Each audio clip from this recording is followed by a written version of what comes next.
مادر جان، مادر جان، چی شده؟ شما حالتون خوبه؟ تو این سن چی میشه؟ فقط منتظرت نشستم.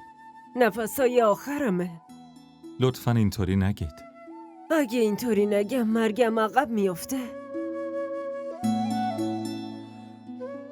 مادر، خواهشاً شما به مادر جان بگین. ببینین چه حرفایی میزنن؟ مادر جان توه، خودت بهشون بگو. من به جز مرگ چیز دیگه ای حالیم نمیشه.